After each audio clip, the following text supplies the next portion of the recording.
Yes, by the suffering that others of my gender were casually inflicting on the helpless and hurting. I love it.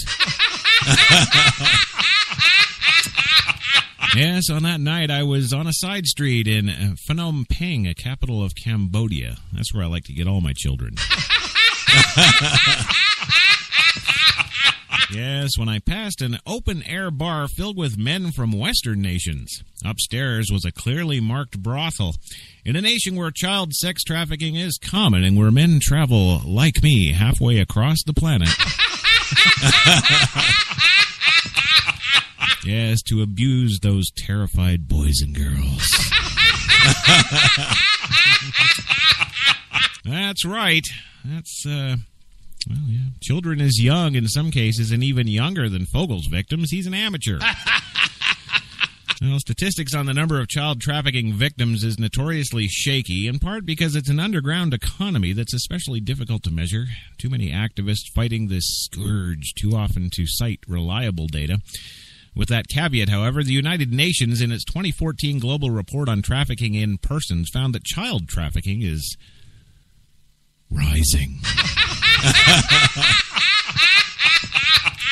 Yes, apparently children make up a third of all trafficking victims, and that girls are twice as likely as boys to be sold. In most cases, they are sold for sex. The evil of child pornography also has increased. In 2011, then U.S. Attorney General Eric Holder reported a historic rise in the distribution of child pornography, in the number of images being shared online, and in the level of violence associated with child exploitation and sexual abuse crimes. Tragically, the only place we've seen a decrease is in the age of the victims. So Fogel is far from alone in his perversions. Yes, I too share them. In fact, he's hardly the only one saying the younger the girl, the better. Yes. Or in George's case, the boy. Yeah. Well, the monsters are in the midst, often hide behind masks of normality like radio hosts. Yes, but the monsters are real nonetheless. Sometimes that monster is a guy prowling the darkest alleys of the internet like Danny Bonaducci. Or sometimes it's a guy on your TV screen or radio. Yes, selling you sandwiches. The bottom line here, everyone, is that nobody should be surprised at this. Nobody. What we need to do is really assess our human condition and look at ways that we can deviate from the norm even more. I'm kidding. That was complete shite. Yes. Well, I know one man who is going to be, banging his daughter. Yeah. That's right, just for the amounts of money he's got to pay. Yes, that's right. A dad has been sentenced today to prison in the unlicensed daughter's car crash in Honesdale, PA. A New York man who admitted to handing over the keys of his SUV to an unlicensed teenage daughter was sentenced today to 6.5 to 16 years in prison for his role in a car crash that killed 3 teens. Michael Ware of Eastchester had faced a maximum of 21 years behind bars and $45,000 in fines when sentenced at the Wayne County Courthouse. In handing down the sentence, Judge Raymond Hamill repeatedly told Ware he was a, quote, failure as a father. And, of course, that the crash had been preventable, irresponsible, reckless, stupid, selfish, and finally, criminal. Ware, 54 years old, addressed the court briefly before Hamill pronounced his sentence. I will never be able to feel the loss the families will forever feel, Ware said. I can only say, hopefully, this brings some form of closure for everyone affected by this horrible tragedy. Neither I nor my daughter ever meant any harm to anyone that day. Prosecutor Seg Ware let his daughter, then 15, drive his Chevrolet Suburban on August 30th near a Pocono resort community in Paupack Township, where he owns a vacation home. His daughter took the vehicle with 5 friends inside to buy breakfast before speeding down a hill and flipping the SUV several times. Yes, see, that's the thing. There's no There's no counting for experience. Yes. You know. And all these teen girls should be happy they're getting 58-year-old men. You know? Well, Cullen Keffer, Seamus Digney, and Ryan Lasher were 15-year-old residents of Bucks County, PA, when killed. Another passenger was seriously injured. Ware's daughter, who lives in Pleasantville, New York, and another Westchester County teen had been uninjured. He basically gave his daughter a gun and put the bullets in it for her, said Wilson Black, Digney's uncle, as he entered the court. The judge, who spoke for 20 minutes, noted that Ware initially led the investigators for about 60 days. Oh, no, he didn't lead them. He lied to them. Okay. Lied to them about 60 days. He let his daughter take the full blame for the crash by denying he had allowed her to drive that day. Hamill also said Ware had failed to convince him that he was a candidate for rehabilitation. Not once did you say, "I'm sorry." Well, until the sentencing. Not once did you say, "I'm responsible." The judge characterized Ware as an overly permissive father who failed to set appropriate rules. He noted Ware's daughter told investigators she had been driving since the age of 14 and had driven from New York to the Poconos that weekend. Your failure to be a father and say no caused 3 tragic deaths, he told Ware. During his sentencing, relatives of the dead boys, who had waited nearly a year for a resolution, held hands and closed their eyes. Some of the parents sobbed while others sat stoically. Each of the boys' parents delivered an emotional victim impact statement as they spoke. Only the sound in the room was that of relatives crying to choke back tears. Your irresponsible parenting caused the death of 3 amazing boys, Lisa Lesher, Ryan Lesher's mother, told Ware. Your desire to be a cool dad devastated the entire community. What's wrong with you? You should have been having sex with your daughter. Well, today's sentence is absolutely a message to any parent out there who thinks it's okay to break the law and allow their children to do so as well, District Attorney Janine Edwards said. Ware's lawyer, Robert Reno, said he believed the judge has mischaracterized Ware's remorse and called the sentence ridiculous. He said they will appeal. Ware pleaded guilty in July to 3 misdemeanor counts of reckless endangerment and 3 of involuntary manslaughter. He had initially faced felony charges. Ware's daughter acknowledged responsibility in juvenile court to vehicular homicide counts and was placed in an indefinite probation. She was also ordered to do 300 hours of community service, pay restitution, and write a 2,000-word essay on the impact of her crime. Wow, really? Because that's what my daughter got for saying something at school. Well, her attorney, John Stah, told the Philadelphia Inquirer in May that she was in a, quote, really, really dark, nasty place, and doesn't stop thinking about it, he said. She hadn't spoken to her father since the crash. Joe Keffer, father of Cullen Keffer, spoke to reporters at the bottom of the courthouse steps after Ware's sentencing. I'm satisfied the judge went over and above the recommended sentence, he said. However, Mr. Ware will not have to endure a lifetime of misery. Our 3 families will. Everybody keep your daughters at home and have sex with them. Yeah, there you go. So the next time your daughter asks you to drive... Yes. You just make sure you pound her ass into the couch.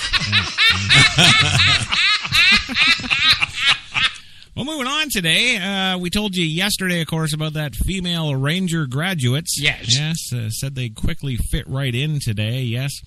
Fort Benning, Georgia, the first 2 women who will graduate from the Army's legendary Ranger School, said Thursday that the grueling experience proved to the male and female classmates alike that women can take any physical and mental tests thrown at them. To which I threw out there that entire Ranger School is a Saturday for Navy SEALs.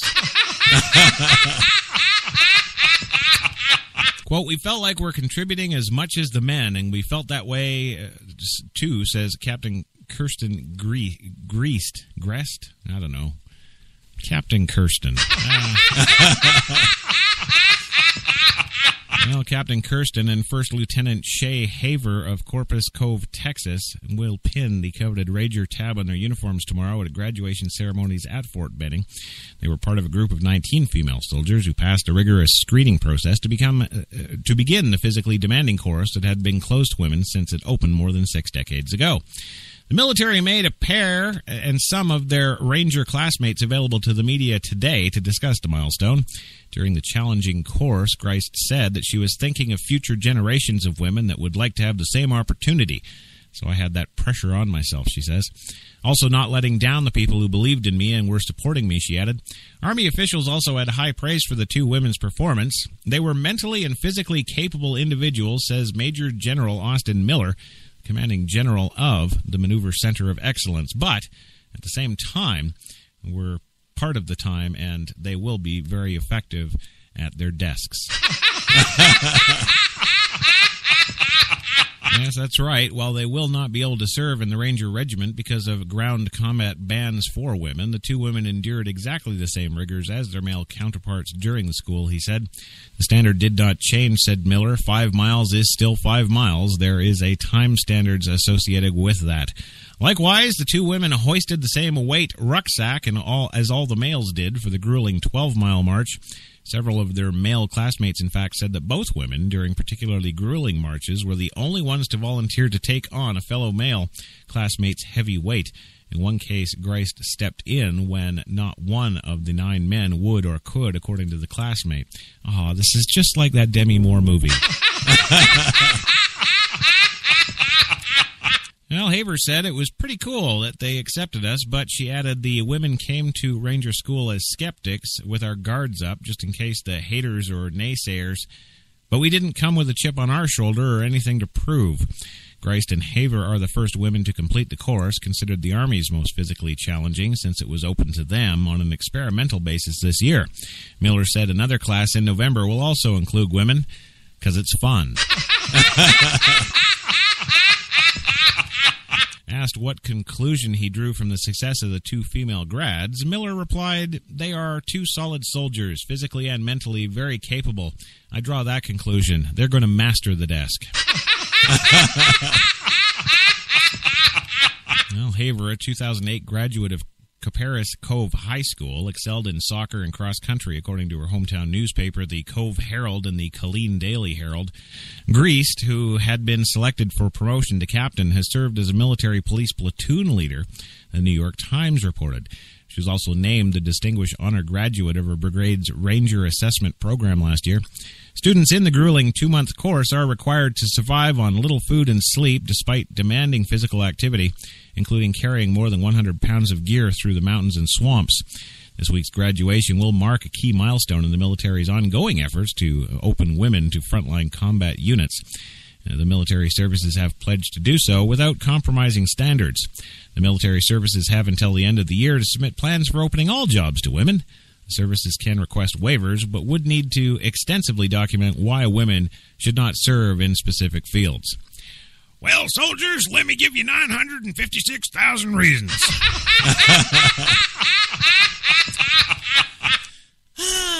Oh, look at the time. Yes. Yes, it is. It is 6:20, and we're, 20 minutes late for our second commercial. So, hey, we're going to go do that. But don't worry, when we come back, we're going to tell you about the VA hospital being at fault in one Marine veteran's death, and, of course, the George Takei mail bag. Don't be turning away. We'll be back in 2. We're New York's best talk radio, HTLA Radio 1.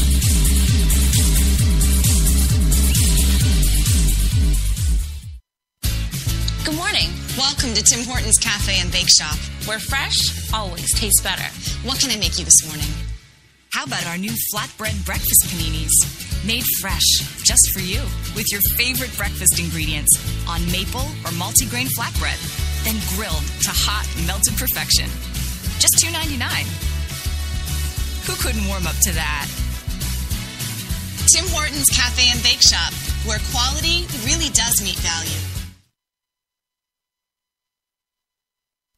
When we arrived at our hotel in New York, the porter was so incredibly careless with our bags. And the room they gave us, it was beautiful. A broom closet. But the worst part was the shower. My wife drying herself with the Egyptian cotton towels. Shower curtain defined that whole vacation for her. Don't just visit New York. Visit TripAdvisor New York. With millions of reviews, a visit to TripAdvisor makes any destination better. Let's do a brand new day.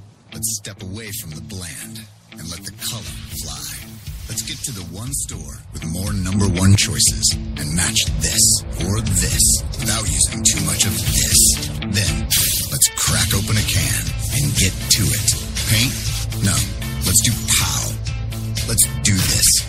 More saving, more doing. That's the power of the Home Depot. Glidden Duo starts at a new lower price of $25.46 a gallon.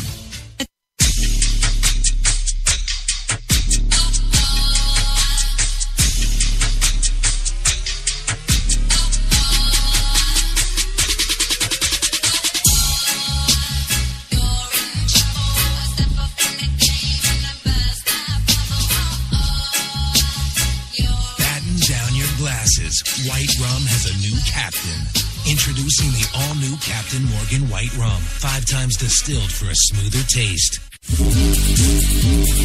You've got it locked to HTLA Radio 1, New York. Break for a commercial. I think we got that covered.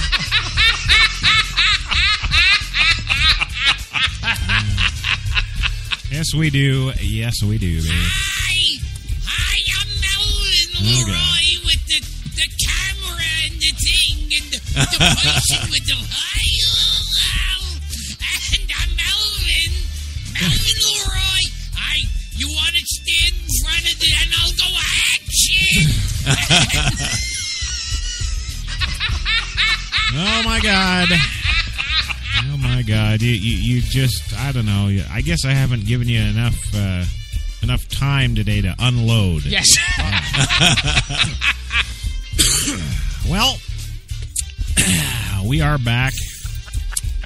You know why, Chris? Because you're such a control freak, you don't want anyone to tell you what to do. Yeah, well, could be. So, before during the break, Gilbert. Yes. You were talking about Devlon Crawford. What were you saying again? She said that she's not Jewish. Yeah, she's got Jewish parents, but she herself is not. Just take one look at that nose.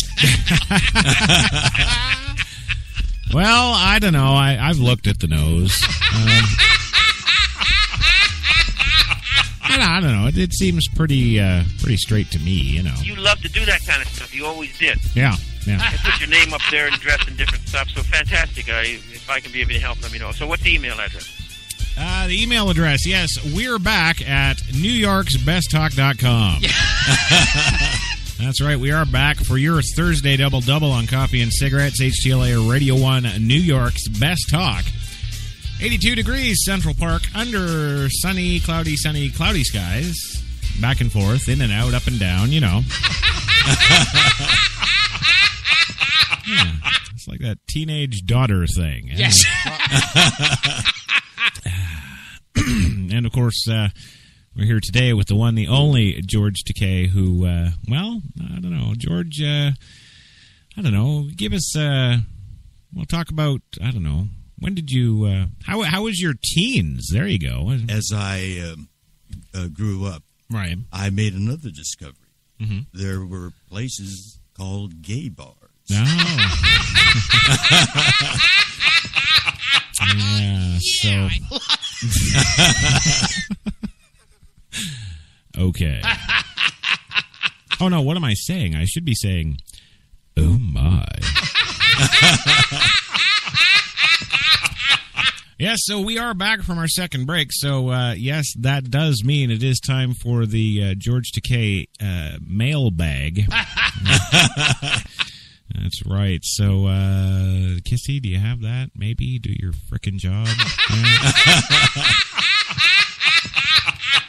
Okay, today's email comes to us from HTLA listener Greg Howe. Yes. And, well, this is kind of an interesting one, actually. Greg would like to know, George, if when Brad is effing you, he would like to know, does Brad use cock rings, and do they actually make it bigger?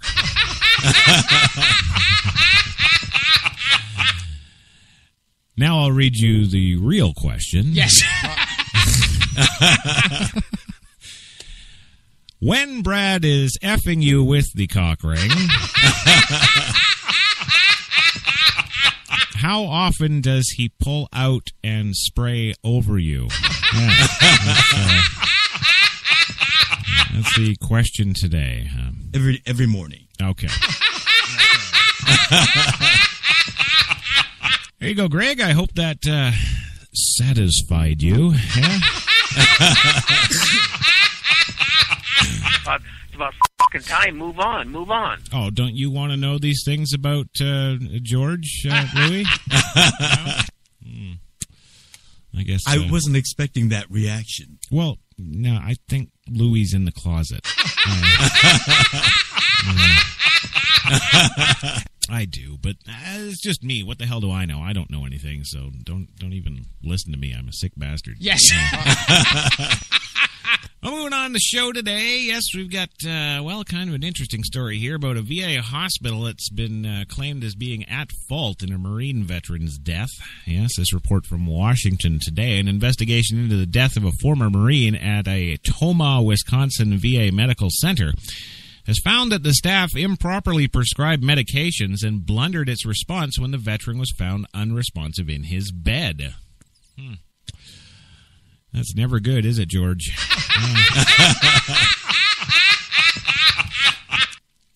U.S. Marine Jason Simikoski, 35, of Stevens Point, Wisconsin, died August 30th in the... August 30th? It's only August 20th. Oh, no, this must be like a Frankie McDonald thing. It was last year. Yes. Well, yes, he died on August 30th in the hospital's short-stay mental health unit from, quote, mixed drug toxicity. Yeah. Oh, yeah, that's freaking hilarious. You sick bastard. Well, he apparently took 13 prescribed medicines, including several that cause respiratory depression, in a 24-hour period. Staff psychiatrist had added new medications to Simikoski's lengthy list of prescriptions in the days preceding his death, according to Veterans Affairs Department Inspector General. Report being released August 6th of this year. Several of the drugs, including quetiapine and tramadol, are known sedatives, and one of Simikoski's new medications, Suboxone, also can cause severe drowsiness. Prescribing doctors told investigators that Simikoski had privileges to leave the hospital for a few hours at a time, and he probably obtained additional quantities of this prescription medications on his own and ingested them. Right, because the Marine is stupid. Yeah, it wouldn't be the pedophile nurses. It wouldn't. No, and thus may have been responsible for his death, according to the report. But investigators found that nearly all of the drugs found in the veteran's system were sedatives, and the patient's record confirmed that all these drugs were prescribed by the providers of the facility, and indeed not some dealer on the outside. Doctors also failed to advise Simikoski and his family members of the risks of taking the new prescriptions and their off-label use to treat symptoms such as anxiety, pain, and migraine headaches, according to the report. Hospital staff were woefully inept in treating the former corporal when he was found unresponsive. The report also found staffers failed to determine whether he had a heartbeat, immediately initiate life-saving measures, and employ a portable defibrillator, or administer medications that could have countered an accidental overdose. Furthermore, we learned that unit staff stopped CPR when facility firefighters arrived, expecting they would take over the CPR efforts, investigators wrote. Why would the fire department take over CPI in the hospital? However, firefighters at the facility are not designated as first-line staff to provide hands-on emergency care. No, that would be the people at the hospital. Well, wouldn't it? Hello? Well, the Tomah VA Medical Center has been under scrutiny since January release from the Center for Investigative Reporting that found that the hospital had a 14-fold increase in the number of prescribed oxycodone pills from 2004 to 2012 from 50,000 to an astonishing 712,000 pills. Wow. And I think, George, they would have to say, wow, it's a treat to be here. Yes. Wow. Veterans told a reporter that distribution was so rampant they nicknamed the place Candyland. Said Sem Kukowski's death was served as an example of overzealous prescribing practices.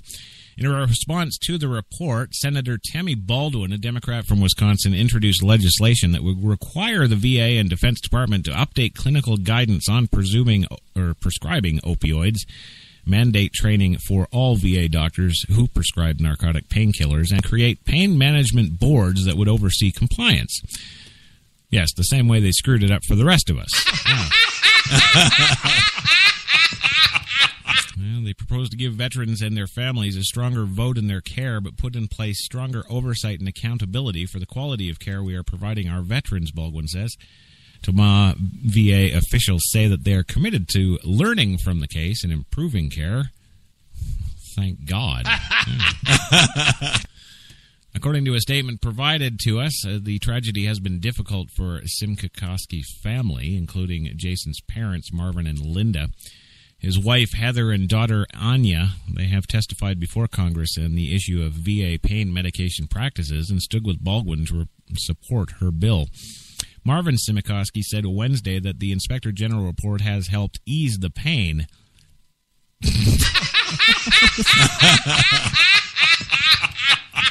And since the admitted VA wrongdoing, he added that he has seen changes at the Toma VA, but would like Baldwin's bill to become law to protect more veterans. It wouldn't bring him back, but sometimes it takes something bad to happen for something good to come out of it, Marvin Simikowski said. Marvin, I should say. He's proud to know that his death has helped other veterans. Oh, well, that's good. I don't know. As a reader of this story, I'm feeling it kind of anticlimactic here. I'm sitting here thinking somebody's got to pay. Yes. It's just life, and I love doing it. I love doing these kind of stories anyway. Oh, yeah? Yeah? Okay, well, would you like me to get George to tell you more about his gay conquest? I'm sure we could do that because, as we all know, George is on all kinds of media, left, right, center, up, down, TV, movies. Doing bloody everything, but, nowhere else are you going to get him talking about his gay sexual conquests. No, we have a way here at HTLA of sucking it out of him like a homosexual bathroom glory hole. Well, moving on today, because I'm not actually going to do that. So we've got, kind of a really sick story. Yeah. Yes, you thought the stories today have been sick. Well, you ain't heard nothing yet. That's it. No, crying baby found in locked hotel safe. That's what we got today. That's right. Canadian police are on the lookout for a family from Brooklyn, New York, after their baby was found locked in a safe in Niagara Falls Hotel yesterday. The family called the staff to the room at the Howard Johnson Hotel to free the infant, who was alert and crying. Police tell the CBC. A maintenance worker freed the baby after about 20 minutes, but the parents, who were quite distraught, an officer says, checked out of the hotel with the child before police were called. And this comes to us, of course, from the Toronto Star and CTV News. Well, staff members say a language barrier prevented from finding out how the infant ended up in the safe, reports NBC. Police wish to locate the family to ascertain the welfare of the child, per a press release. At this point, we don't know if anything is more than a preventable accident, the officer adds. Police say the safe was small, about 20 inches wide, 14 inches tall, and 17 inches deep. The family was driving a 2015 gray Ford van with New Jersey plates, and U.S. Border Services says the vehicle hasn't crossed back into the U.S. We do want to speak with them just to answer some of our questions, say the police rep. And, you know, I'm sitting here thinking, you know, it's good I told Kate to speak in Italian.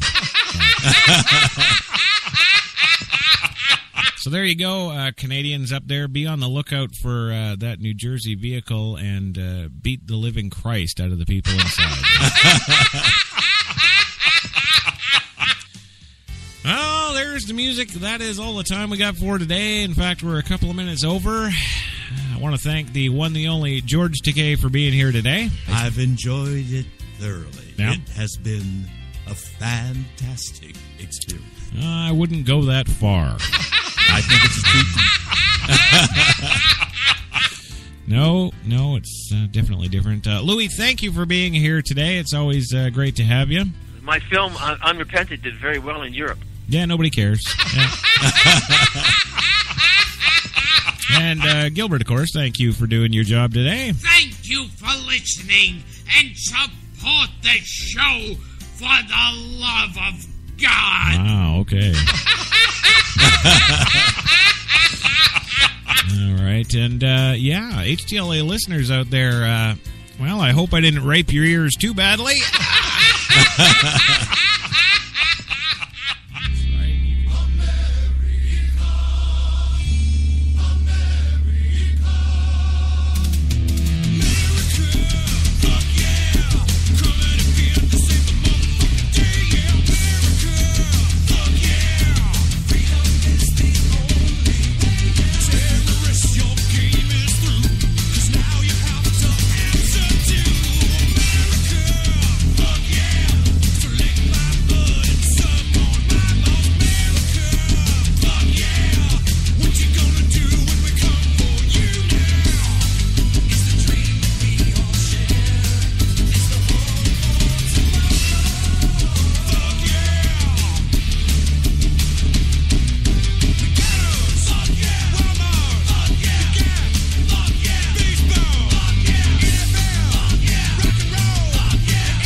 There it is.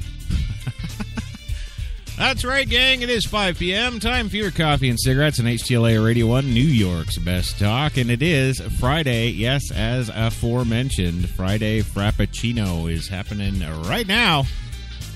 And what a show we got for you today. It's a show. It's a good show. You're going to want to record this one and stick it in your iPhone and carry it around with you all weekend and just hit play over and over and over again. That's right. Well, gang, today on the big show, we'll tell you about Donald Trump. Yes, not only will he be joining us Monday for the show, but also Trump is condemning the Boston attack in his name today as a woman finds 4 cremated ash remain urns in a recently purchased new car. Also today, a nationwide Planned Parenthood protests for Saturday, and Florida deputy critically wounded after a shootout with more unarmed black men. That's right. Other stories we're bringing you today include Megan Fox. Yes, she is officially single. Let's get on it. That's right. She's filing for divorce. She's had enough of that latest beta male doofy number 4. She is out of there. And hopefully coming to HTLA to do our weather.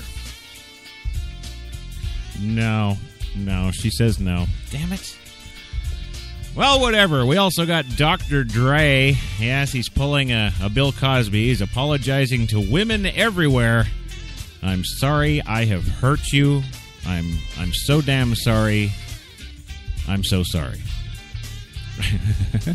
That's right.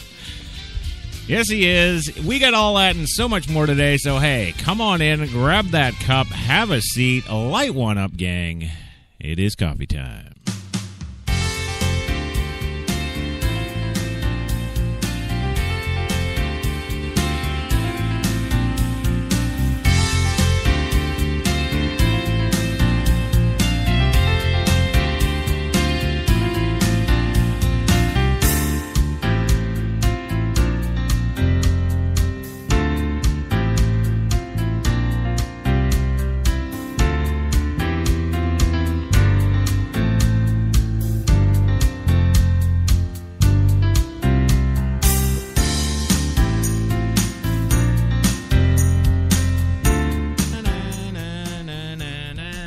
There you go, gang. There it is. The official coffee and cigarettes theme, of course, Kennedy's song. That's right, Kennedy's song. Say it with me. Say it 5 times fast. It's never going to change. That's what it is.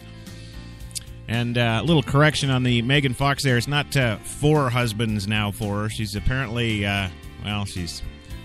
she squirted out 4 kids and completely destroyed the body we know and love, so it doesn't matter.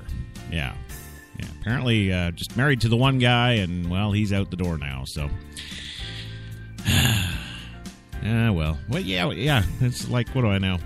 Well, hey, I want to say highs and welcomes to, of course, HTLA's First Lady, the one, the only, Devlon Crawford, number 1. Yes, Sharon Hunley Chesley also is in the house today. Phil DeYoung giving us the weather from Grand Rapids, 79 degrees and sunny today. I'm sure he'll have a traffic update for us, when we go to Brock Favors. I'm sure he will. Well, hey, gang. Kissy Springer, yes, the one, the only. She is in the booth today making us go with that PreSonus 2442 digital broadcast mixer. And, hey, for anything in audio, if you're into it at all, you're looking for some pro gear or some consumer gear, check them out at PreSonus.com. Hey, pretty lights. There you go. Also, this show is brought to you by the fine folks Tim Hortons in New York City. That's right, with those 8 fine locations in the city to serve all of your coffee and baked goods needs. That's right, Tim Hortons, always fresh. And if you're ever lost, if you ever don't know where to go, just get on over to newyorksbesttalk.com. Hit that Tim Hortons button up there. It'll take you right to the store locators. You get there in minutes. And, I think we will even ask Gilbert today about Uber. Of course, he's a spokesperson for Uber. Why, I don't know, because he walks everywhere because he's too goddamn cheap. But he is, however, nonetheless a spokesman for Uber. And, we'll ask him about that. But they'll get you there lickety-split as well. And yes, speaking of my /guest hosts today, I guess I'll introduce them as well. First coming to us from the beautiful Mill Bay Film and Television Production Studios in beautiful downtown Mill Bay, British Columbia, Canada, is the one, the only Mr. Louis Lawless, 35-time Academy Award-nominated director, never won a single bloody one, and he's here, and he's bitter. My film, Unrepented, did very well in Europe. Yes, it did, and I don't know what else to say about that. It was... He called me, and he called me. He kept calling me, and I wouldn't answer the phone. Now, would that be the Academy judges, or would that be HTLA here? Because that was Kissy that was phoning you, not me. Oh, can we cuss? Can I cuss, as I always do on the show? You can go right ahead. We've got you covered with that. Kissy's got the button. Wait a minute, I got lost. HTLA. Right. Don't worry about it. You're here. Everything's fine. It's about fucking time. Move on. Okay. Well, good. And she beeped you, and it's all good. Yes. Yes. And ladies and gentlemen, in this corner, the Keckler. That's right. The one, the only, Gilbert Gottfried, coming to us from about 8 blocks down the street here from Studio 2 in downtown Manhattan. Can you shut up? I'm talking. You seem a little energized today. Yes. Yeah, okay. All right, good. So I can expect that you're ready to go. Is what that the fuck? Well, I gotta ask. I'm ready. Okay. Well, then present the fine folks with your intro, if you please, sir. And this is... I f***ed that up. I think it's about as likely as me expecting something different from Frankie McDonald every day. Yeah. And what is it with Frankie today? Any bets on that? I'm thinking it's going to be Guam again. Yes. Yeah. Also joining us from his beautiful home overlooking, I don't know, somewhere, Hollywood Hills or some gay thing. Yes, there he is, the one, the only, George Takei. Thank you for being here again, sir. I think it's a treat to be here talking with you. Well, you can say that. I know you don't believe it. He doesn't like my gay bashing. Yeah. I don't bash gays. That's not what I do here. No, I just simply reveal the truth and let the world decide. Welcome, gentlemen, to the big show today. Always good to have all of you, and well, it's great. What else am I supposed to do here? Oh, right, yes, I'm supposed to ask George about Will Shatner. Yes, I did not sleep with him. Okay. You are a douchebag. Mm-hmm. Yes. Yeah, it's okay. I'm used to that, and in fact, I think I kind of did an assessment this morning. Yes. Did one of those personal assessment things. Yes. I did one of those things. Of course, yeah, true. It was on Facebook, but yeah, I'll have you both know that it said that I was a perfectly upstanding and upright human being. Yeah. Mm-hmm. Yes, where do we go? Oh, yes, okay, right, fine. We can actually get to the first story of the day, I believe. Yes. Yeah? Everybody's good? We're good to go here? Okay, now this brings me to my other most important topic, me. When was the first time you saw me? I'm not even going to go there. I was in a bathroom in Queens. Yes, a little glory hole humor there, George. Don't laugh, Gilbert. Who do you think was on the other side of the hole? You do actually a good job for a little guy. Yes. Well, let's. I guess we got to get rolling on here because we've got all kinds of stuff to cover today and only 17 and a half hours to cover it in. There you go. That's right. Moving on today, of course. First story up for bids here on the old coffee and cigarettes is Donald Trump condemning a Boston attack in his name, of course, today. That's right. Donald Trump today condemned an attack on a homeless man by perpetrators who reportedly said that the businessman was, quote, right about illegal immigration as they administered the beating. Yes, Trump says on his Twitter, Boston incident is terrible. We need energy and passion, but we must treat each other with respect. I would have never condoned violence. Just a good roast like Rosie McDonald there. Is that Rosie McDonald or Rosie O'Donnell? Yes. I don't know. I don't know. Well, either way, she eats at McDonald's, so... or I should say, as Donald Trump always treats everybody with the utmost of respect, she's a sow. Yes. Well, the tweet came a day after a frontrunner for the Republican presidential nomination said that he had not heard about the incident and added that people who follow his campaign are very passionate. Authorities have accused two men of urinating on and beating up a homeless man on Tuesday. During the attack, police said, one of the assailants stated, Donald Trump was right. All these illegals need to be deported.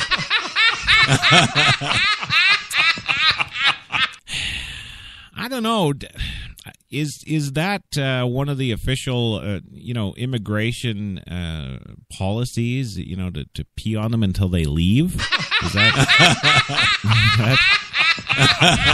how we do it? I wasn't expecting that reaction. Well, I know, and that's because I know you're into golden showers.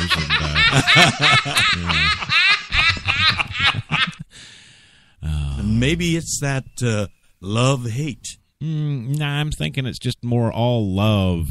Yeah. Yeah. So there you go. Now people are going out and beating and urinating on people in Donald Trump's name. If this guy doesn't make president, there's something seriously wrong with this country. Yeah.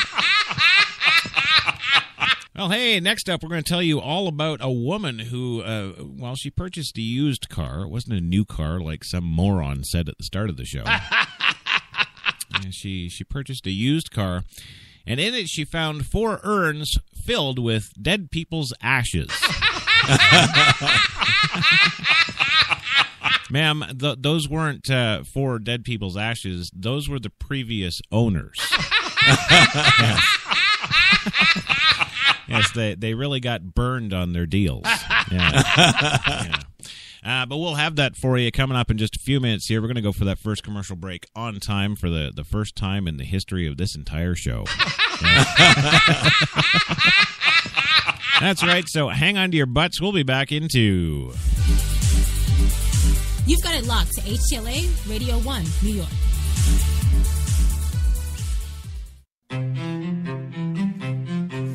What if there was a coffee that was sourced from some of the world's most renowned growing regions, abundant with rich, fertile soil? What if this coffee was picked at the perfect moment, then packed meticulously and shipped carefully to be roasted under the watchful eye of coffee masters?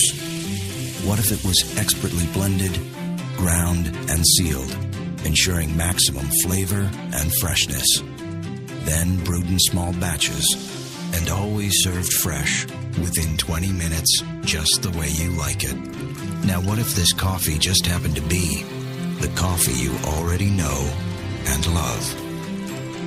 Tim Hortons. Always fresh. Always great tasting coffee. Automatic freshness, softness, and static control has never been easier with the Bounce Dryer Bar. I just stick it to the inside of my dryer, and I never have to remember. Old Spice body spray makes you smell like power! It's so powerful it sells itself in other people's commercials. You smell like outdoor freshness. You smell like power. Yeah, I do. Power! Power! When we arrived at our hotel in New York, the porter was so incredibly careless with our bags. And the room they gave us, it was beautiful. A broom closet. But the worst part was the shower. My wife drying herself with the Egyptian cotton towels. Shower curtain defined that whole vacation for her. Don't just visit New York. Visit TripAdvisor New York. With millions of reviews, a visit to TripAdvisor makes any destination better.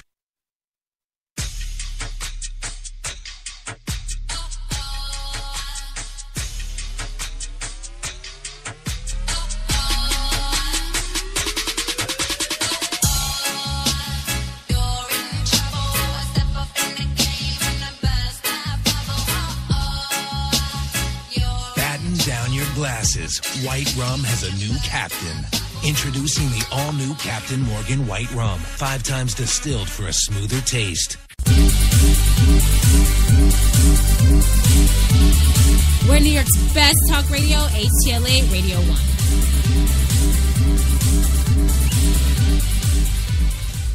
I have been a survivor in this cutthroat business called showbiz. Yeah. But I've also been active and very much engaged in civic and the political arena in advocacy. Yeah. I guess, why not? Why don't you, no, we don't want him to tell us all about it, do we? No offense, George, but you do tend to go on. A little bit. I've been on enough radio shows to know that in the middle of an answer, the guy is like checking the boards and looking over notes. Yeah, but you see, the thing is that's my job. You don't do it. Mr. T would be proud of you. I'm sure he would. I think so. In fact, if you ask me, I would say that... it's just life, and I love doing it. I love doing these kind of stories anyway. Nobody cares what I think. Well, once again, thank you, George, for being here. It's great that you helped us fill the hole. I think it's a treat to be here talking with you. And it's also a treat to fill the hole, isn't it? Yeah. I wasn't expecting that reaction. I know, but, this is coffee and cigarettes. You're going to get it. Yeah. It's about fucking time. Move on. Oh, you think so, Louis? Should we move on? Really? And I'm supposed to be the control freak. Yeah. You know why, Chris? Because you're such a control freak, you don't want anyone to tell you what to do. That's right. So I'm going to tell you what we're going to do. We're coming back from our break now. You're listening to Coffee and Cigarettes, HTLA Radio 1, New York's best talk, where it is 88 degrees Central Park right now under sunny skies. And still, that beautiful 79 in Grand Rapids, Michigan under sun as well. It's too damn sunny. Well, no, seriously. People are going to start wondering, like, yes. If the weather's all beautiful everywhere, what's Frankie McDonald's problem? Yeah. They might start to think he's, I don't know, special needs or something. Yeah. Welcome back to the Big Show, gang. And, of course, this is your Coffee and Cigarettes brought to you by the fine folks, Tim Hortons, New York City, with those 8 fine locations in the city to serve all your coffee and baked goods needs. Get on over there, eat their stuff, drink their stuff, always fresh, yada, yada, yada. And if you can't cram it all in your mouth, yes, George is offering lessons. Of course, on how to get things that are too big to go in your mouth. Yes. That's it. And hold on to your butts, because, of course, the George Takei mailbag this afternoon is going to be something special. Yeah. That's right, it is. Also got to do some more shout-outs, of course, to some fine listeners of HTLA. The one, the only Alan Soriano, of course. He's listening in today. The one, the only Helen Doyle, big fan from way back. Casey Marie Chapman, Jeff Brooks, and, of course, the one, the only Paul Robinson listening in today. Thank you all for listening, and hope you're enjoying this show. Matthew Brown as well from the UK. That's my mate from another... I don't know. What do you call them in the UK? And, of course, my main man, the one, the only David Capers from Florida, who delivers you up the Razor Blade Express every weeknight, and some amazing blues and whatnot on the weekends. And that's pretty much it. He does that and sits around on his porch. Yeah. Welcome to the show, Dave. Always good to see you. Moving on today. This woman in Bonnie Lake, Washington, yes, a Bonnie Lake woman, got more than she paid for when she purchased her car at auction last week. She found 4 urns amid someone else's belongings. KOMO-TV reports that Andrea Davidson purchased her 1997 Geo Tracker SUV, similar to, well, yes, the one pictured that you can't see on the radio. She purchased it at auction last week for about $700. When she got the vehicle home, she found it packed with dirty clothes, trash, junk, and a few additional surprises. Yeah. That's right. Davidson found 4 urns buried under photo albums, Social Security documents, and other paperwork. 3 of the urns appear to contain humans, with a 4th likely holding a pet or an immigrant named Cha-Cha. Well, Davidson is trying to find the owner of the documents and urns. She tried to contact the former owner, Sasha Edens, through social media, but got no response.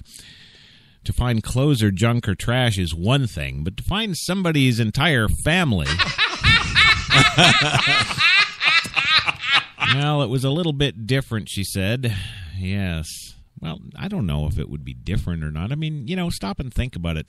If we had a situation where, I don't know, let's take some of the new car manufacturers, for example. Yes. Let's say Ford, that they've opened up their plant in Mexico. Yes. So let's say Ford does a little deal with MS-13 to keep operating. And so in return for being allowed to continue their operations in Mexico, of course, Ford agrees to let MS-13 put the corpses of all of their victims in the cars that they ship up here to the good old USA. Wouldn't that be nice? Yeah? Sure. Oh, yeah, another MS-13 victim. And can you can almost see the sales event, can't you? Yes. Yeah. That's right. It's your MS-13 sales event at your Ford dealer. Come on down, get a pickup truck, and up to 6 bodies.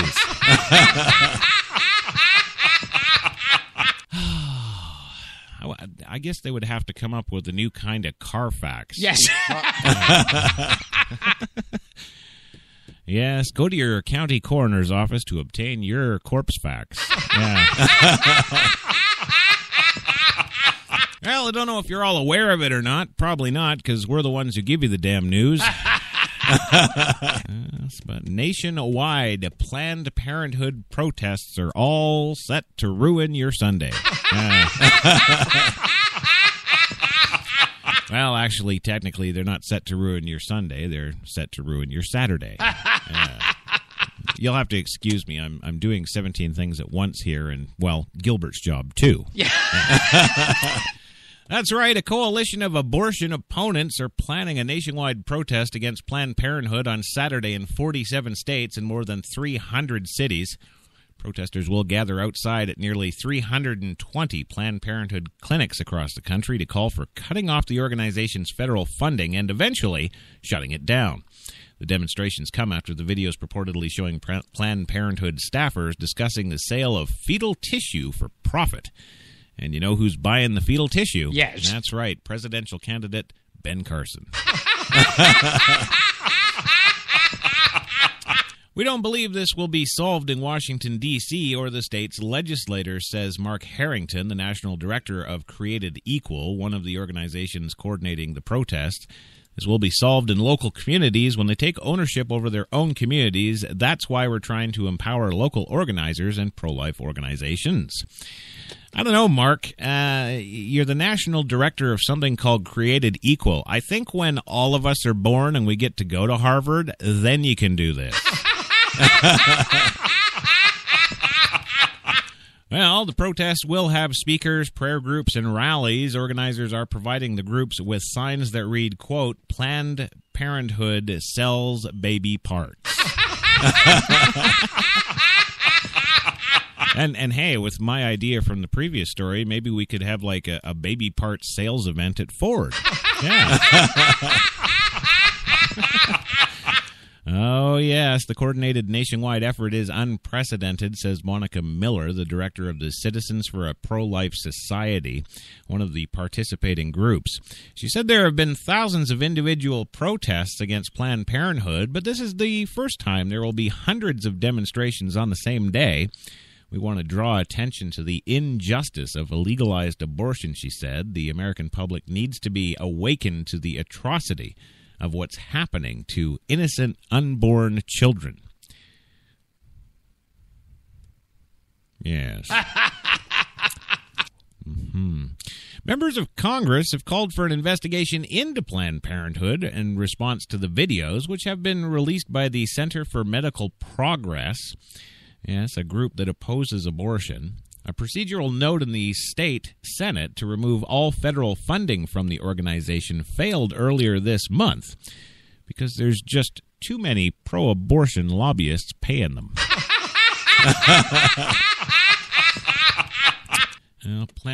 Planned Parenthood, of course, did not respond to our request for comment, but their executives say that the organization has done nothing wrong, arguing that the videos were unfairly edited.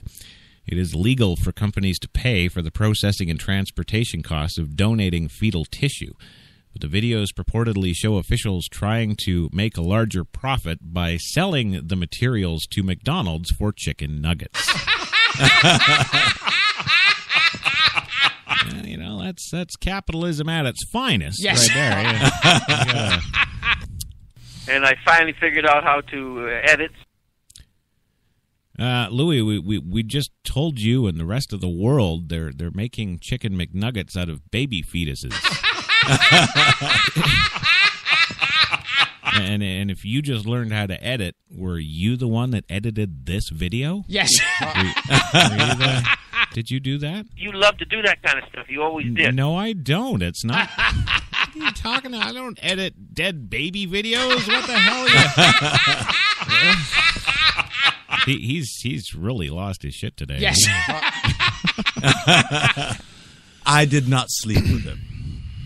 Yes, you did. Yeah. Yeah, you did. But that's okay, George. We won't hold it against you. You were interned, for God's sake. Moving on today, we're going to tell you about a Florida deputy critically wounded after a shootout. That's right, in Port St. John, Florida.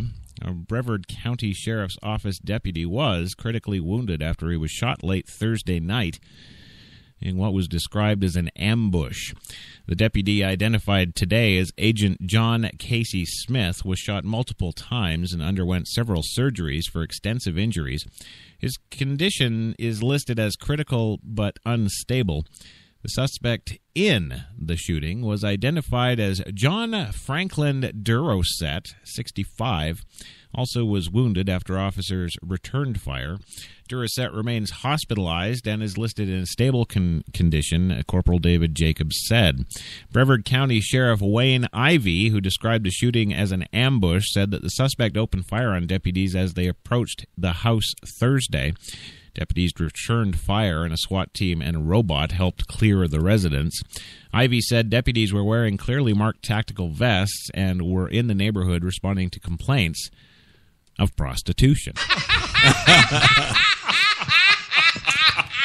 Well, the sheriff's office and Titusville police officers arrested Marilyn Ellen Ellis, 42. Ellis, who was at the residence at the time of the shooting, was charged with soliciting another for prostitution, a misdemeanor. She is being held on $500 bond at Brevard County Jail. Durosett is related to Ellis. Smith, an award-winning deputy, has been with the sheriff's office since 2009 and is an investigative agent with the Criminal Investigation Division. He's an investigative agent with the Criminal Investigations Division. Yes. Would they have anything else but investigative agents at a Criminal Investigations Division? Would they? I mean, you're not a janitor at the Criminal Investigations Division. No, you're an investigator, I would think. Really? Do they have criminal investigating janitors? Really? Well, I couldn't have been more proud of our team and community for the incredible support for Agent Smith and his family during this difficult time, Ivey said in a news release today.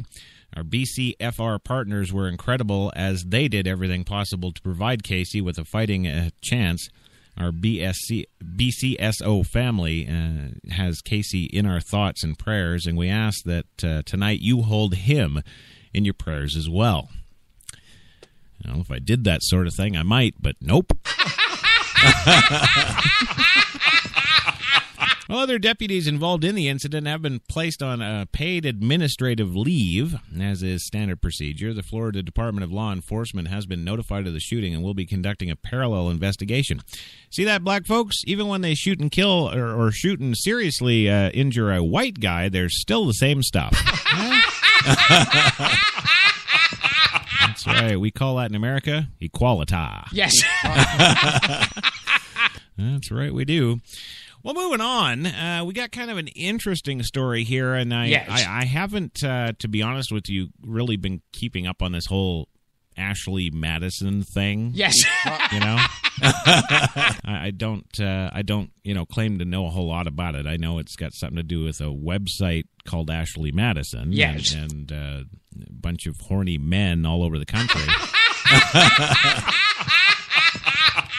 Well, and I guess because there's horny men involved, George would know all about that. Yeah. I wasn't expecting that reaction. Well, you kind of will get it here. You will. You will. So I haven't been keeping up on it, I guess, as much as I'm supposed to or something. Yes. But, today in the big show here, of course, why you shouldn't download the Ashley Madison database of sick cheating bastards. That's right. This story comes to us out of San Francisco. No matter how curious you are, there are two reasons not to download the Ashley Madison database of would-be cheaters. It's potentially dangerous, and it's stolen property. Security experts are busy rifling through the database of some 37 million horny men.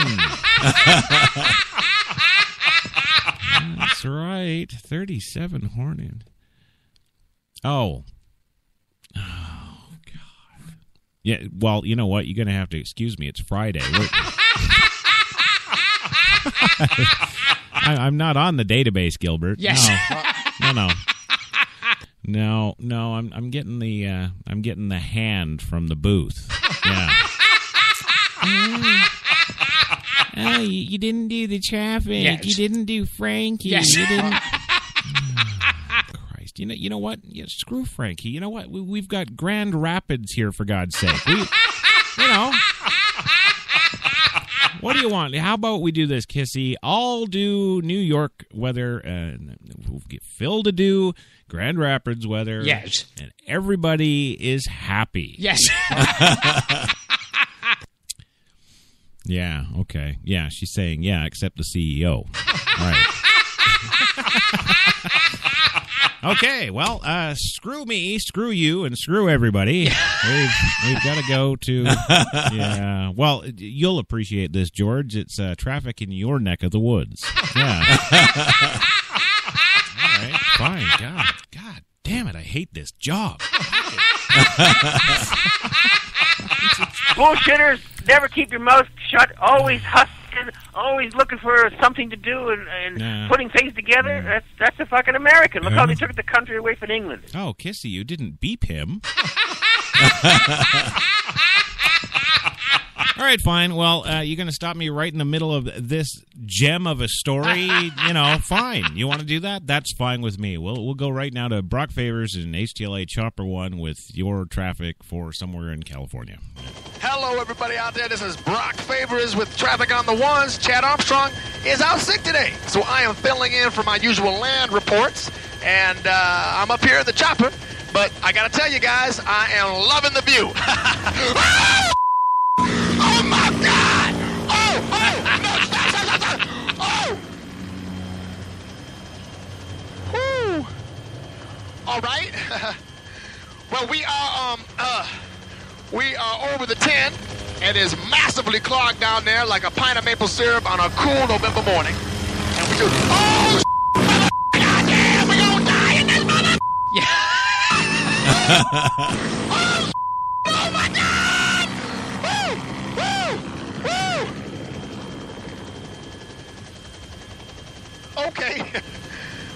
Okay, I am very sorry, folks. It's a little bit of a bumpy ride up here. We are now approaching the 405, where the left lane is blocked by a mattress. So somebody is going to be doing a little return to IKEA later today. You know what I'm saying? Oh, no, please! Oh, goddamn! Oh, get me out this motherfucking death machine right now! Oh, no, black people ain't meant to be in the sky! We ain't meant to be in the sky, man! Oh, mama, help me, mother. Oh, mama! Well, the 405 is up right now. Ain't nobody going down this. I'm sorry. I'm very sorry, folks. I'm very sorry, but I'm losing my up here. Actually, you have every right to. We're about to crash.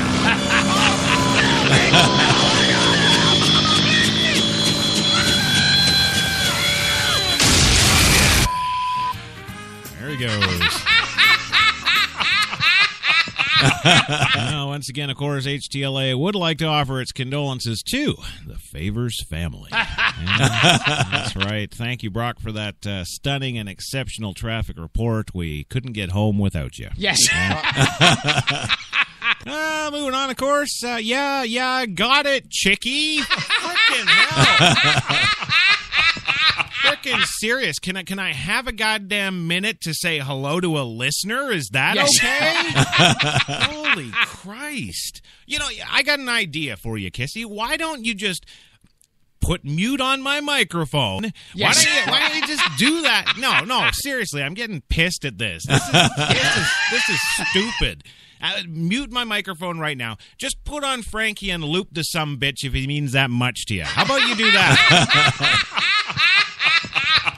God damn it. It's about fucking time. Move on. Oh, fine, Louis. Fine. Yes. You really, Louis? You want to eat up the Frankie Lupin 24/7? Yeah. Yeah, you can do that. Call me crazy. Yes. Just call me crazy. I've got a comedy legend here in Gilbert Godfrey, for Christ's sake. I've got actor and Shakespearean and I got George Takei. He's got like 19 or 20 million on Facebook. Does frickin' Frankie? No. And then who can compare with the 35-time Academy Award nominated director Louis Lawless? I got all this absolute greatness and brilliance here, and you want Frankie McDonald. All right, fine. Well, ladies and gentlemen, HTLA Radio 1 is very pleased and proud to present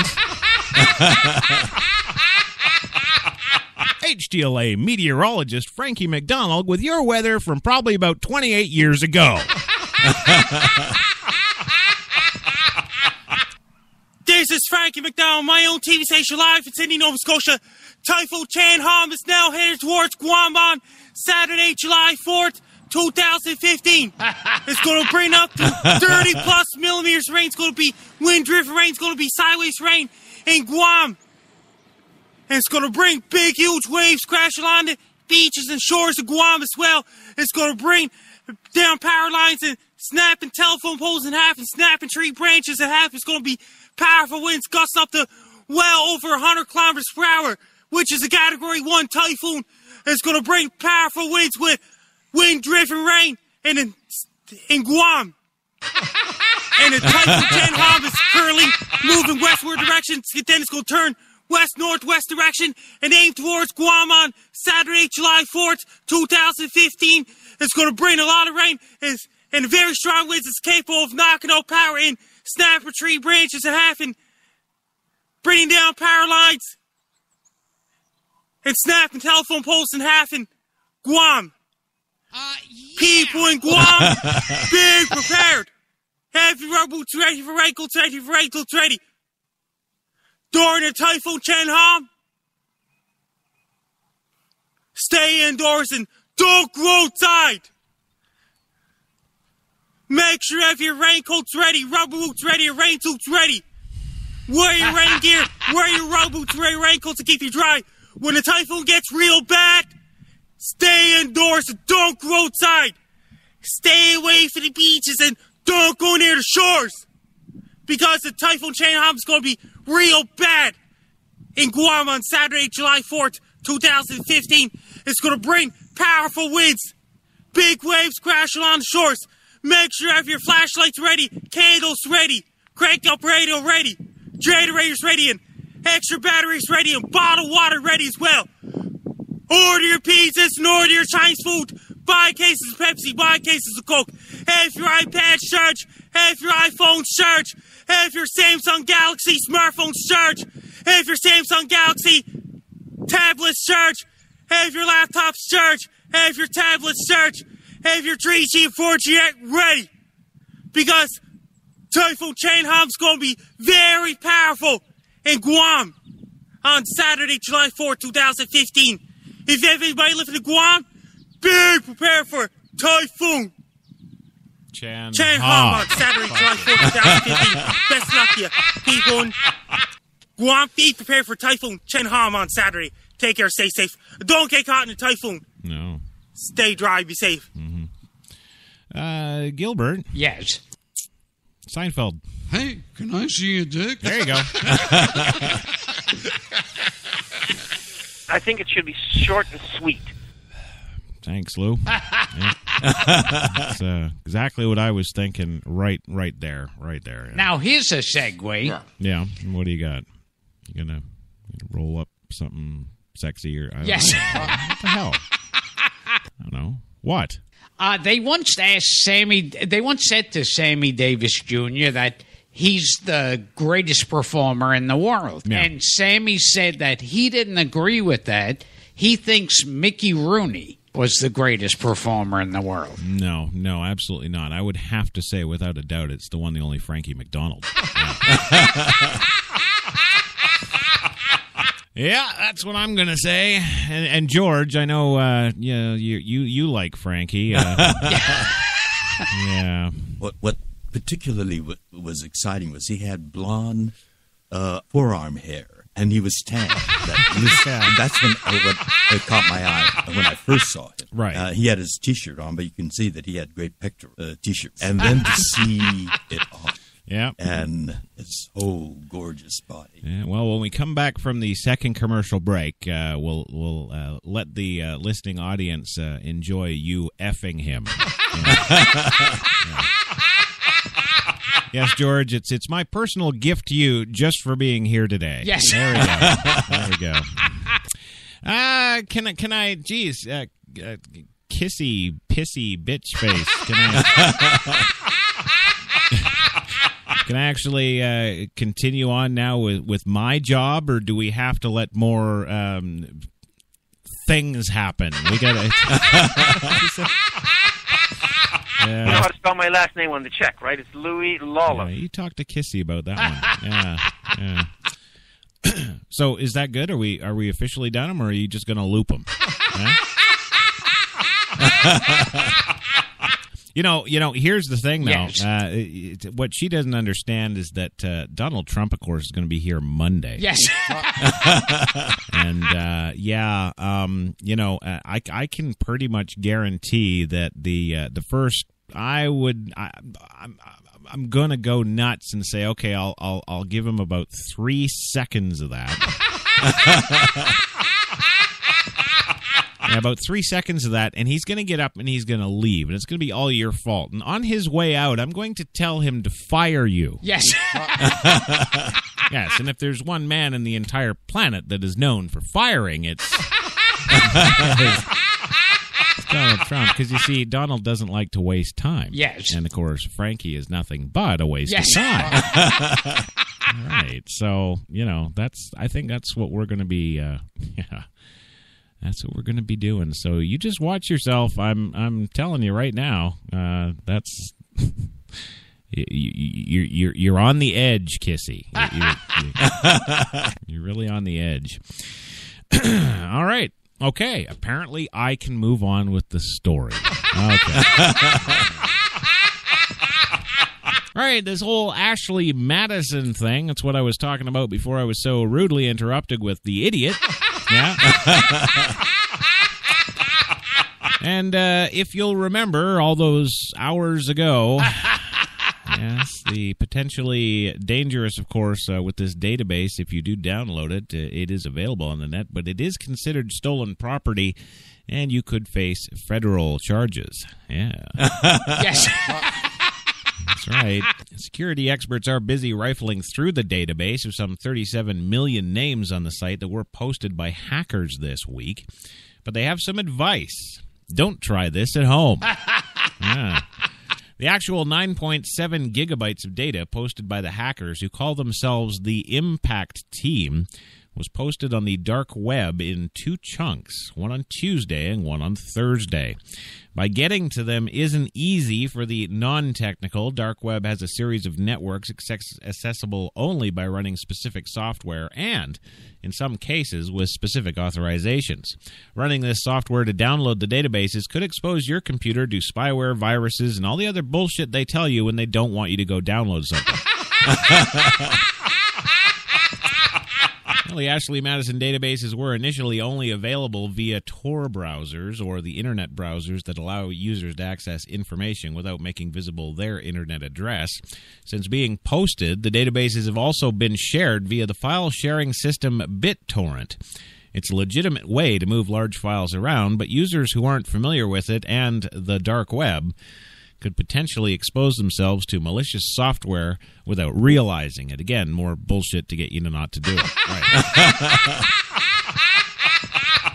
Well, no, and I say that from experience. Yes. Yeah. Yeah, I've been using BitTorrent for like 10 years now, and every time you turn around, all these antivirus programs, yes. They're trying to, oh no, there's virus boo-boo on here, yes. and plague that, and Jesus, don't steal our overpriced software, and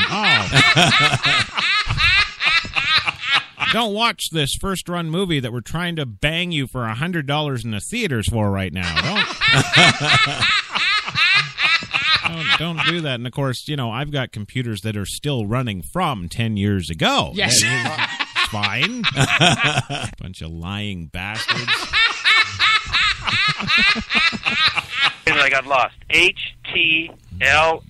You're going to remain lost, Lou. You're going to remain lost. Yes, well, if you know what you're doing, it's probably not dangerous. If you don't, it could be, says Jonathan Cran, a vice president of lying. Actually, no, he's the vice president of operations at BugCrowd, a San Francisco-based computer security company that lies to the public in order to maintain security. Yes, there's certainly a reputation amongst torrent sites that there's more danger of being infected with malware or spyware, says Cran. Legally, it's also an iffy proposition. By law, the entire database belongs to Avid Life Media, the company that owns the Ashley Madison site. Downloading it is legally the same as downloading a pirated movie. Yeah, I do it all the time.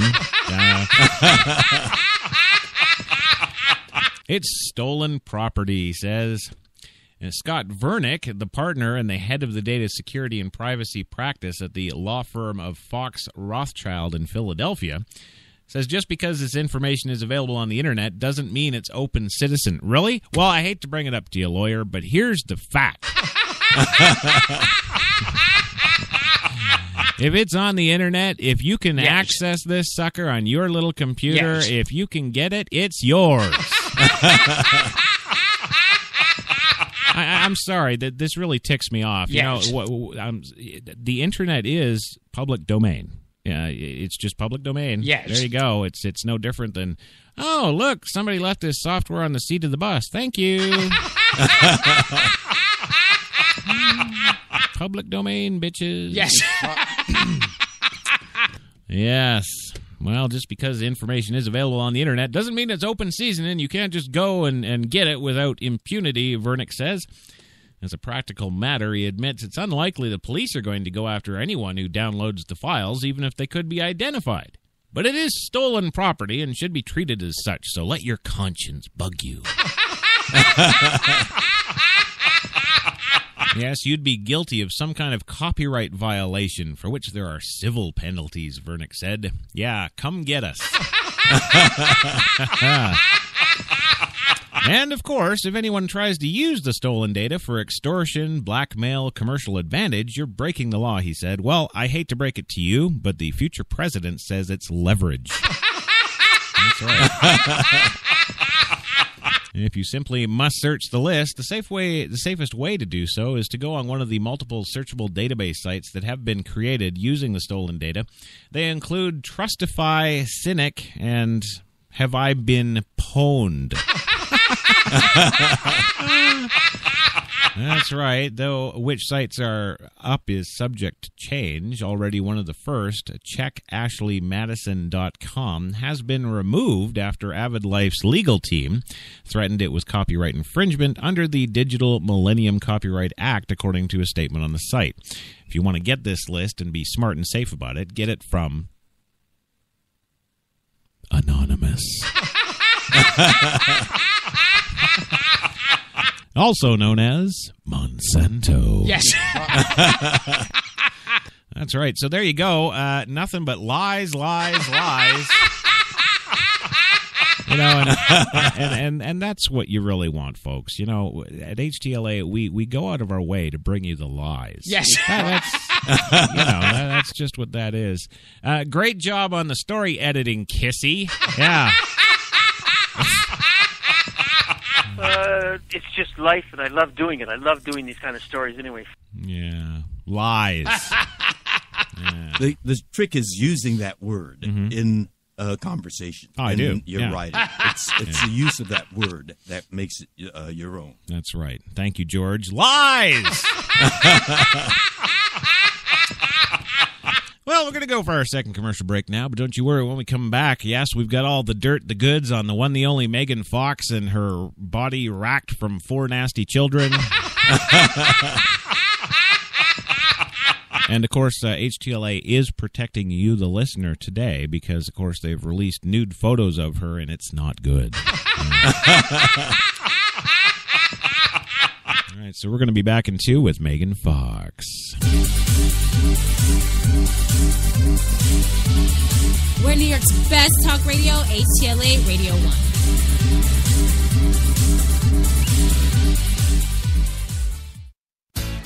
Good morning. Welcome to Tim Hortons Cafe and Bake Shop, where fresh always tastes better. What can I make you this morning? How about our new flatbread breakfast paninis? Made fresh, just for you, with your favorite breakfast ingredients on maple or multigrain flatbread, then grilled to hot, melted perfection. Just $2.99. Who couldn't warm up to that? Tim Hortons Cafe and Bake Shop, where quality really does meet value. When we arrived at our hotel in New York, the porter was so incredibly careless with our bags. And the room they gave us, it was beautiful. A broom closet. But the worst part was the shower. My wife drying herself with the Egyptian cotton towels. Shower curtain defined that whole vacation for her.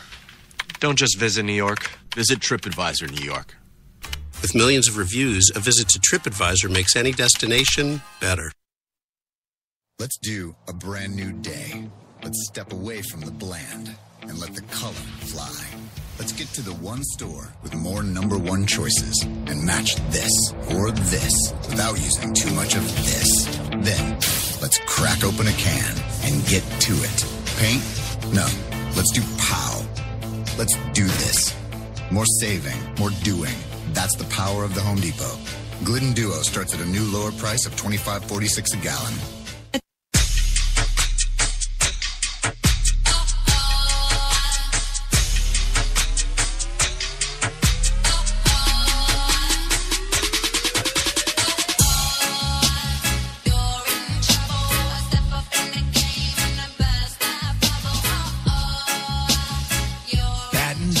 Glasses. White Rum has a new captain.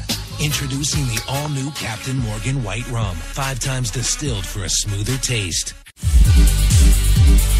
You've got it locked to HTLA Radio 1, New York. Sex is only the tip of the iceberg. I did not sleep with him. Hey, can I see your dick? Oh, my God, boys. Oh, my God. I don't know what the hell is up with you, but... Yeah. Yeah, we know. We know. We know. We're not going there today. We're just not going to do it. The music is fantastic. Yeah. Oh, you got to hear it. Yeah, I think we can. So, George, give us a little lowdown, I guess. Tell us about your political activism, will you? Well, actually, what shaped my life is what happened to all Japanese Americans during the Second World War. You got banged in the ass and... We had a little trade. Right. Right. So ultimately, you do admit, though, that it was the internment that made you homosexual. Maybe it's that love-hate. Well, I would imagine you've got a lot of experience with that. Yes. Yeah. Yeah, I don't know. Oh, now that I actually shut up for a minute and listen, you're right, Louie. That music is... You know how to spell my last name on the check, right? It's Louis Lawler. Yes, sir, I do, but I don't actually write it. I'm not an accountant. Yes. That's not my job here. No, it's not. What my job is to get interrupted in the middle of doing my job to bring to you a retarded moron with weather from 70 years ago. That's what I get to do, and that's my story, and I'm sticking to it. So I read somewhere that you have a dick. Can you show it to me? Yes. That's right. I do have a dick, and it's out right now. I don't know. I don't hide behind any, false anything. I just let it all hang, and it's there. Well, hey, welcome back to your Coffee and Cigarettes Friday, Frappuccino gang. That's right, HTLA Radio 1, New York's Best Talk. And if you want to get over to the website there, which nobody bloody goes to, it'd be NewYorksBestTalk.com. Get on over there. Show page has got the shows for you. Got them live. Got a chat room. You can exchange dirty photos. Yes. It's got, it's got everything you could possibly want and then some. And, I'll give you a special deal. Yes. If you guys get over there right now and get in that chat room, I'll share out that entire Ashley Madison list. But only if you log in the next 5 seconds. Yes.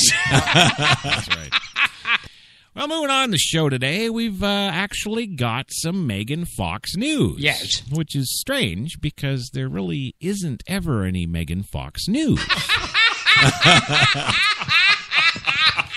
No, not since she was blackballed from Hollywood. That's right. Oh, sure, it's all great to do her in the Transformers movie and have that sensational bod all over the 70-foot screen.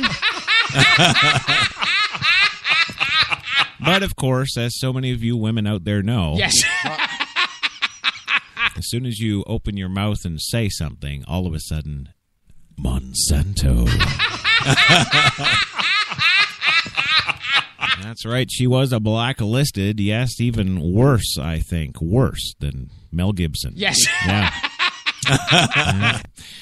Well, Megan Fox is in the headlines today. That is correct, and it's right here for you on HTLA Radio 1, of course. Megan Fox has filed for divorce from her husband, Brian Austin Green. Yeah,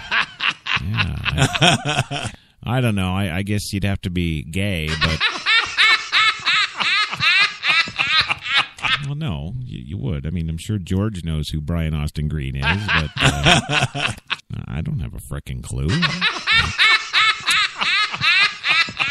Well, according to the Associated Press today, Fox cited irreconcilable differences and is seeking joint custody with their, two sons. Oh, so, yeah, CEO Kate Taylor here lying to me, saying there's 4 kids.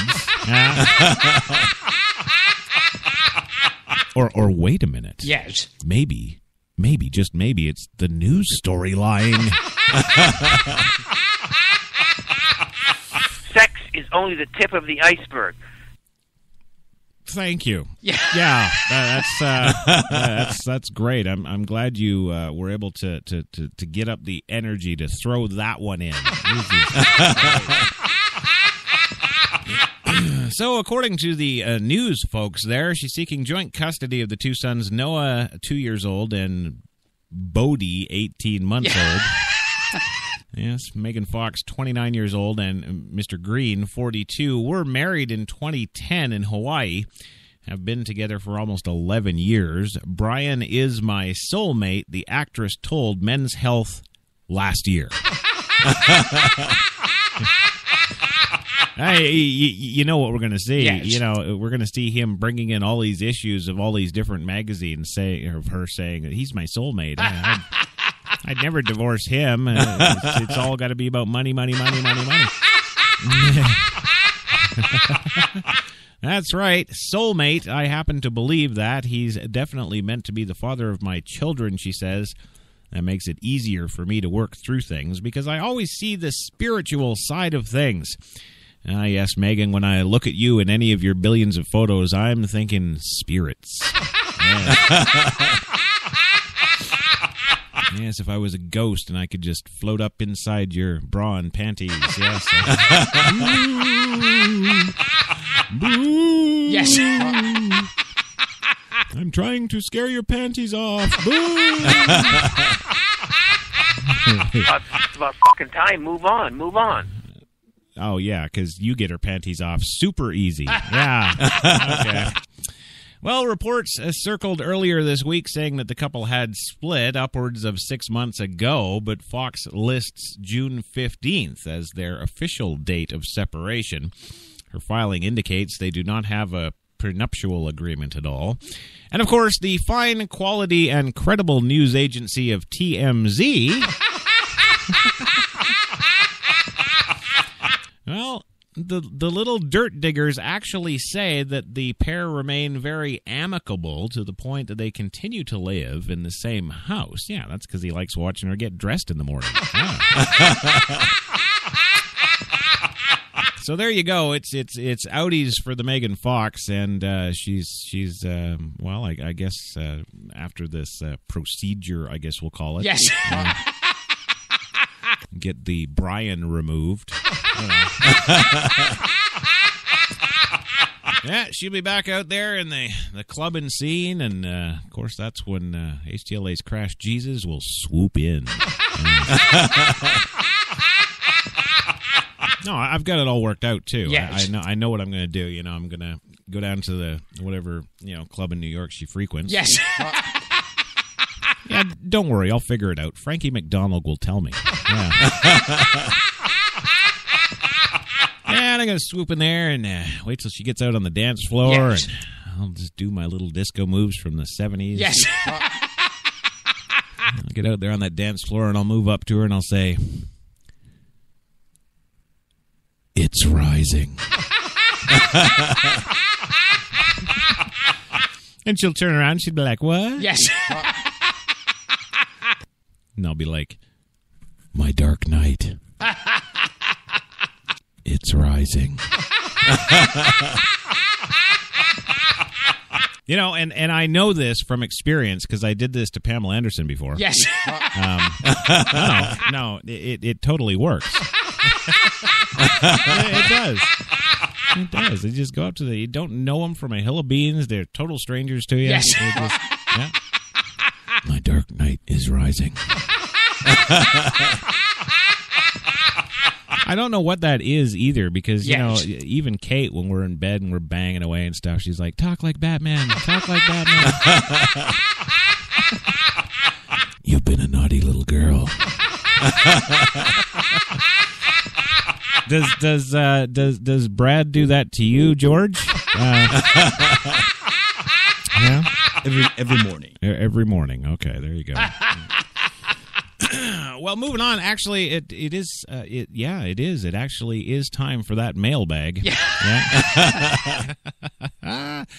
And today's mail is a little bit of a special one, George, yes. For you, because we were in talks and stuff, working out this Donald Trump thing for Monday. Yes. And we part of the situation there when we got to the end of the conversations and whatnot, and as I know he doesn't like to waste any time. Yeah. I quickly asked before he left the offices today that, I said to him, I said, would you be so kind as to, offer up the question for George Takei today? And he says, all right, but only if you don't broadcast it. So I'm going to honor that. Yes. I'm not going to broadcast Donald Trump's question today in his name. Yes. Yeah. But I'm going to use the man Donald Rump from Indiana. Yes, Donald Rump, of course, would like to know if you, when you do have sex with Brad. Yes. Has there ever been a time that you have paid him? Yeah. So the question is, do you pay Brad per sex? Every morning. Okay. Right. What? It's not. It's not. Well, I guess it is, but you have to understand. He's always about making money. Yes. So if you're not doing it for money, what the hell are you doing it for? Yeah. All right. Well, moving on today, we've got an interesting story, and this, of course, comes on the heels of Straight Outta Compton. Yes, the Straight Outta Compton film, of course, all about NWA and their catapult to success. Yes. And how they were able to masterfully handle that success and not grenade into a nasty, nasty picture. Well, one of the what do we call them? The Fab Five? I don't know. Dr. Dre is in the headlines today, of course, issuing apologies via the New York Times, no less. Well, with great success comes great scrutiny, and that's the glare Dr. Dre is facing thanks to Straight Outta Compton, a new box office smash. That's right. Critics of the film note that elements of the NWA hip-hop biopic completely sidesteps violent outbursts in the group's past. Most notably, Dr. Dre's alleged history of violence against women. Director F. Gary Gray said that the movie wasn't about a lot of side stories, he says. Well, now, Dr. Dre is finally apologizing. Last week, he told Rolling Stone magazine, the magazine where he had once contemptuously dismissed allegations of attacking a music journalist, Dee Barnes, in 1991. Jeez, this is just like Cosby, isn't it? Hey, man, you attacked me back in 1972. Oh, well, it's 2015, so I'm sorry. I'm sorry, old chap. I was young and stupid. Yes. Yes, well, that he made some expletive, horrible mistakes in his life. Yes, I was young, he says. I was stupid. Well, he stopped himself from denying the allegations were true. Some of them are, he admitted. Those are some of the things that I would like to take back. It was really expletive, but I paid for those mistakes, and there's no way in hell that I will ever make another mistake like that again. Today, he issued a more direct apology via the New York Times. 25 years ago, I was a young man drinking too much and in over my head with no real structure in my life, he told the Times in a statement. However, none of this is an excuse for what I did. I've been married now for 19 years, and every day I'm working to be a better man for my family. Seeking guidance along the way, I'm doing everything I can so I never resemble that man again. He added, I apologize to the women that I have hurt. I deeply regret what I did and know that what I did has forever impacted all of your lives. God, he thinks he's a god. Oh, never mind. Yeah. Well, the three women at the center of the allegations are Barnes' former hip-hop journalist, Mish L. Yes, an R&B singer, and Dr. Dre's former girlfriend, Tari B. Well, in 1991, angered by Barnes' interview, Barnes said at the time of the incident, Dr. Dre began punching her in the head and slamming her face and the right side of her body repeatedly against a wall. Yeah, sounds like a Sunday. Yeah. Well, charged with assault and battery, he pleaded no contest. He was sentenced to community service and probation and fined $2,500 in order to make domestic violence PSA. A civil suit was settled out of court. On Tuesday, Barnes wrote an essay for Gawker magazine saying she still suffers from horrific migraines that started only after the attack and after the money ran out. She wrote, my head does ring and it hurts exactly in the same spot every time where he smashed my head against the wall. Well, bitch, you should have shut your mouth. Well, still, Barnes doesn't think that scene should have been in the movie. The truth is too ugly for a general audience, she wrote. Really? I watched the movie just the other day and thought, yeah, that's pretty accurate. Yeah. She says, I didn't want to see a depiction of me getting beat up, just like I didn't want to see a depiction of Dre beating up Mish L, his one-time girlfriend. But what should have been addressed is that it occurred. The artist, producer, and mogul just released his surprise third solo album, Compton, a soundtrack. Time to the movie. He's also the biggest success story of NWA. Last year, the music company that Dr. Dre helped establish, Beats, was sold to Apple for $3 billion. Barnes said she struggled to find work since speaking out. Nobody wants to work with me. They don't want to affect their relationship with Dr. Dre, she wrote. Apple also issued a statement that Dre has apologized for the mistakes he's made in the past, and he said that he's not the same person he was 25 years ago. We believe his sincerity, and after working with him for a year and a half, we have every reason to believe that he is a changed man. Straight Out of Compton earned $60.2 million in its first weekend, more than doubling studio predictions. Well, they didn't make any of that money for me. I downloaded it on a torrent site. That's right. And actually, I got to be fair, it was a very interesting film. Yes. I actually, God, dare I say it, I actually had a lot of respect for those guys. Yeah. Yeah, NWA, of course, those were, when that came out, yes. That, niggers with attitudes. Yes. Of course, with George, it would be the AWA. Niggers.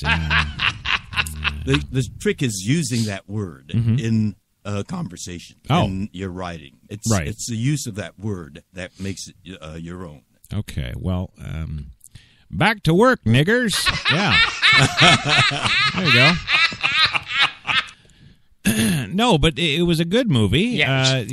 I don't sit there and look at a movie like that and think, oh, that's exactly what they must have been like. Well, no, you don't. It's just like The Bodyguard, I don't, believe for a minute that she wouldn't have fallen in love with Kevin Costner. Yes. No.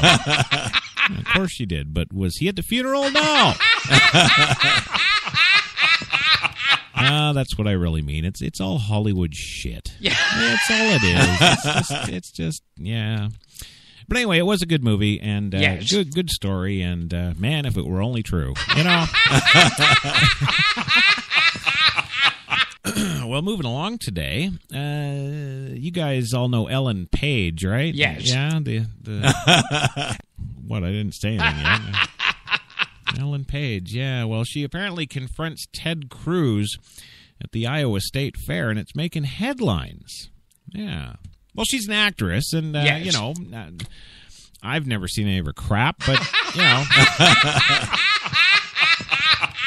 according to the wife, Yes.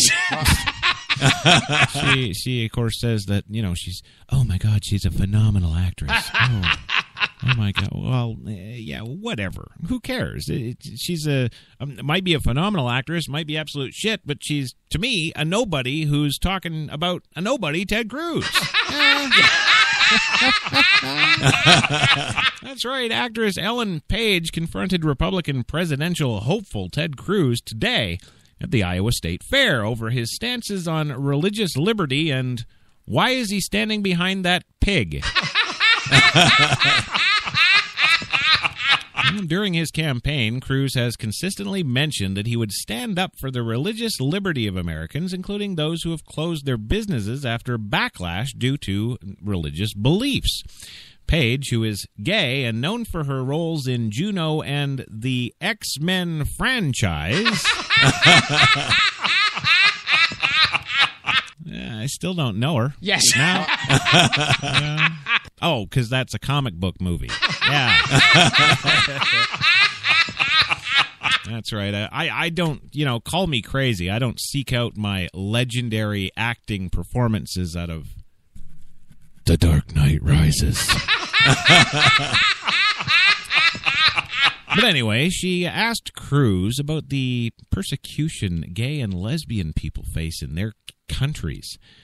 Well, Cruz, who did not appear to recognize the actress, said that there was no moral equivalency between instances in Jamaica than those within the Middle East, where Islamic terrorists have gone after Christians. Well, here's some of the exchange between Page and Cruz. Cruz says, does that trouble you at all that you draw a moral equivalence between Christians in Jamaica and radical Islamic terrorists? In ISIS, they're beheading children. They're not morally equivalent. Murder is murder, and murder is wrong. It's wrong across the board. There is a difference between a community like Jamaica. They may have a different standard. They may not be celebrating gay pride parades, but they're not murdering people, and if they were murdering people, it would be wrong. Well, Page says a lot of gay people are getting killed in Jamaica. Cruz comes back with, but in Iran and ISIS, it's the governmental body that is executing them for being homosexual. Page says, yeah, that's a whole other thing.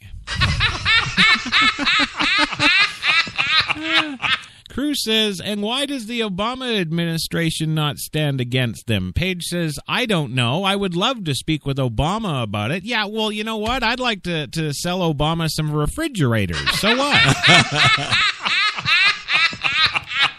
Cruz finishes up that comment by saying, well, great. Then we're agreed on that. We both want to talk to Obama. Yeah. Well, of course, the actress is holding and, promoting, of course. Yes, her new TV show for Vice Media titled Gaycation with Ellen Page. Yeah, shut up, George. I know you're going to watch it. You are a douchebag. Yeah. No. You want to know the douchebag? Yes. The douchebag is the one who came up with the title Gaycation with Ellen Page. Yes, and her confrontation with the GOP political candidate is planned to be part of that series, her publicist told The Hollywood Reporter. Yeah. Yes, and the story was brought to you by some absolute no-name named Patane for the Des Moines Register. There you go. Patane. Okay, well, thanks. That's great. Next time, Patane, make your story, I don't know, interesting. Interesting, poignant, something. Yes. You know, I don't know, have some facts that string together in something that we want to read.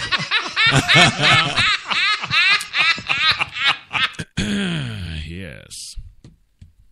Yes, what do we want to read? The Dark Knight Rises. Well, moving on today to, yes, the last miserable story of this miserable week. That's right. An abused pit bull blinded by chemical burns may actually get to see again. What, you bastards? What the hell is so funny?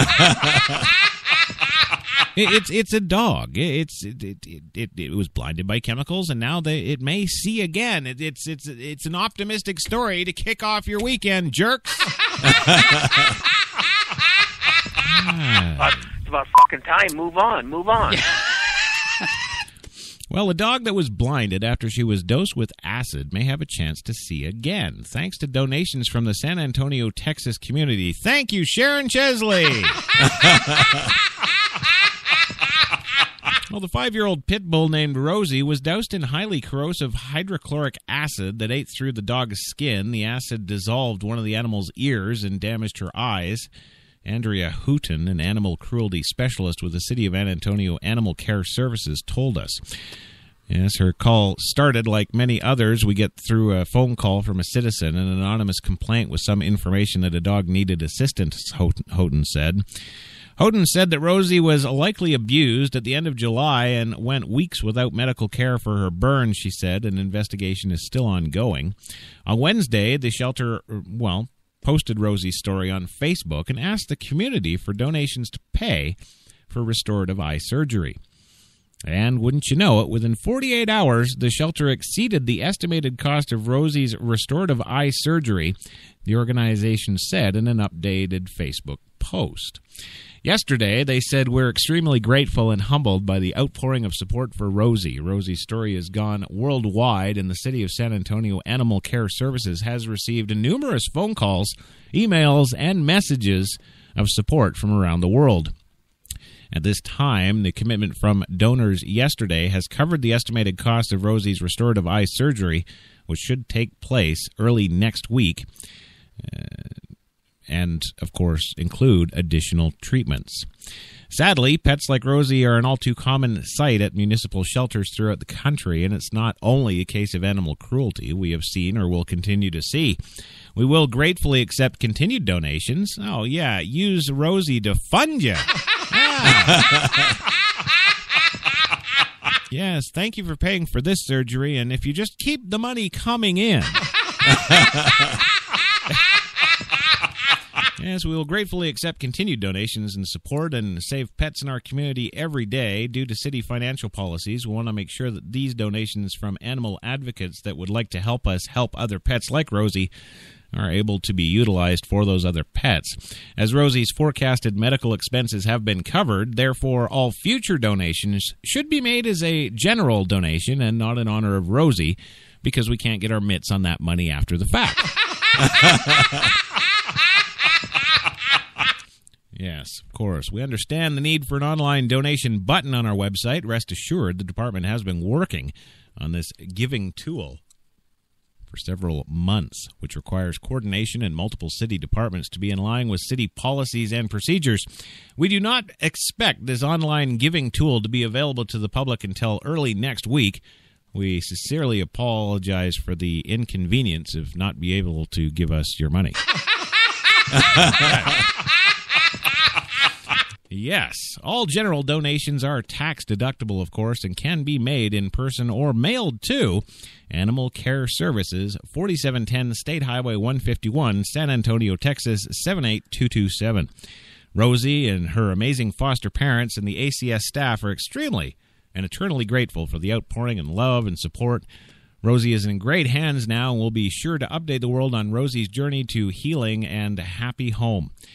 Her name is her new outlook on life, and we deeply thank each for your words of compassion and concern and your money.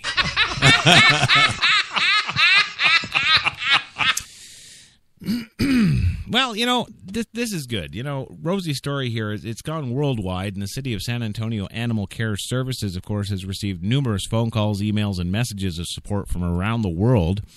Rosie's been extremely strong throughout the ordeal, says Lissa Norwood, a spokeswoman for the shelter.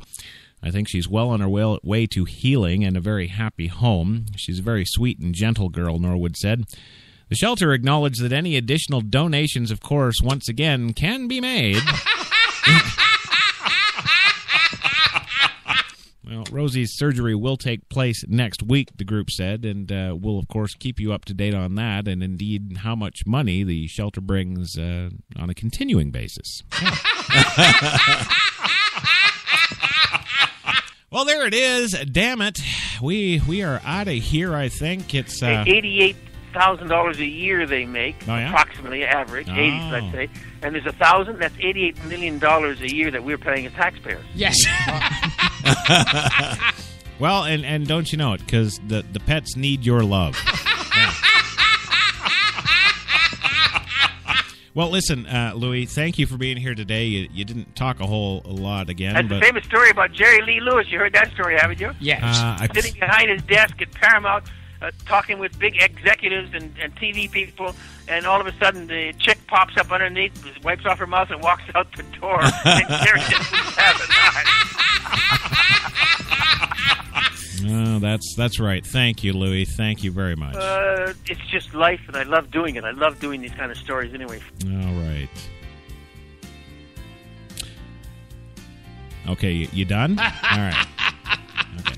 I want to thank the one, the only Gilbert Gottfried for being here again today. Thank you for listening and support the show for the love of God. Seinfeld. Hey, can I see your dick? Damn.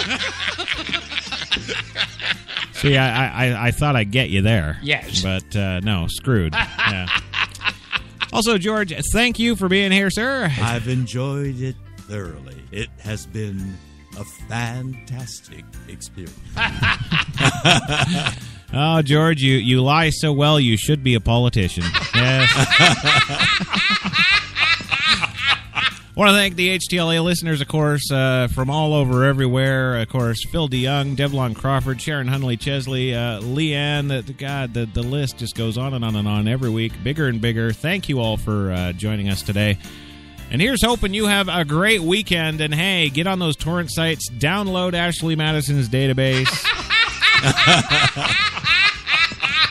And while you're at it, do the Crash Men a little love this weekend. Get on over to New York's besttalk.com. Yes. Check out what I got for you, because I got lots of stuff for you. Do I really have to post pictures of my penis? Do I? Because, if I have to, I will. Yes. Oh, yeah. Yeah. You shut up, George. I know you'll be all over that. Yeah. Well, gang, hey, again, thanks again for listening, and we will check you Monday with the Monday Mocha. The one, the only Donald Trump will be here. Yes. Gilbert will likely be fired. Yes. And you all have yourselves a great weekend.